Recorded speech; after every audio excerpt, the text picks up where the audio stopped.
Ladies, maybe you've seen this before, time and time again. As soon as you start arguing with your partner, the guys start to retreat, withdraw.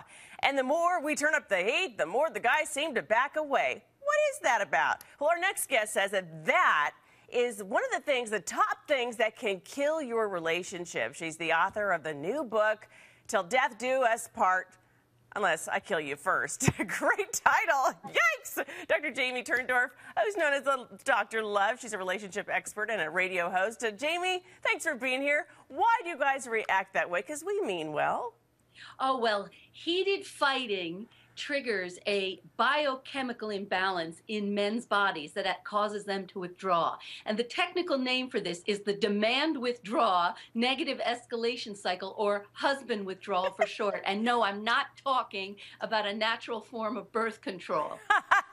I'm thinking like men just call it nagging. You're nagging me. How do we deal with these type of situations then? I mean, because I'm sure guys say that it happens with them too. You said on your show that it's important for women that we need to keep it cool in an argument. Is that what you think we should do? How? Well, let me just tell you, men's bodies are hardwired to be hyper-reactive to stress and danger. And this wiring dates back to prehistoric times when men were hunters and they needed to react with lightning speed to flee or to fight dangerous prey. Well, modern danger is no longer the ferocious tiger. It's the pissed-off wife or girlfriend. When she comes at him baring her teeth and berating him with criticism, his body sees danger and it involuntarily switches off into the fight-flight mode. And since he doesn't want to physically fight her, he flees instead. So we can't blame the guys for this. I mean, because it's by a lot. They're wired that way is what you're saying. So in the heat of an argument, how in the world do you keep your cool then, especially if you're right? Well, one thing I also wanted to tell you, because women, it's really important for women to know that there are many ways that men withdraw. And if you understand the three main ways they withdraw, it helps you stay cool. Because besides physically fleeing, you know, where they leave the room, the house, they escape, you know, the space, they hide in the basement, they also verbally flee. Mm-hmm. Here, they're escaping responsibility with their words, justifying. The silent treatment, right?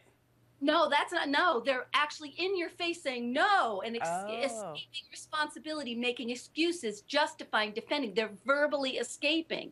And then they also what you said, the silent treatment is psychic fleeing. Here they're physically present, but they're mentally gone. Deaf, dumb, and blind, drooling on their tie, no hablo inglés, they're mentally gone.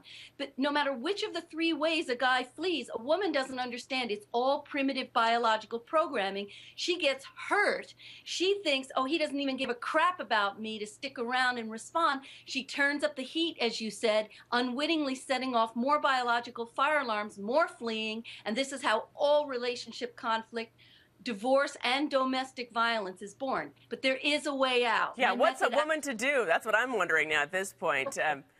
There is a way out. So you know how I said that heated fighting is what triggers husband withdrawal and more fighting, but cooling the climate down stops husband withdrawal and fighting. And I have something I call marital climate control. And there are two things that I can tell you of my many marital climate control techniques. The first one is to identify and eliminate your fight traps. These are those faulty, dysfunctional fighting tactics everybody uses, like name-calling, character assassinations, put-downs, sarcasm. Yeah. They all heat the climate and cause more husband withdrawal. And I always say, whatever you say and do boomerangs back on you. And while it may feel good in the moment to get your rocks off, on the rocks is where your relationship is going to end up if you don't ditch the fight traps. Really got to protect the guy's ego. Yeah, just ditch it, because you know you may feel good, but you're going to create more heat, more withdrawal, and more fighting. And there's another way. You want me to tell you another way to cool the climate? What would you like to hear? Another? I would love to, but we've got to leave it there right now. Dr. Jamie Turndorf, some great advice. I could talk to you all day.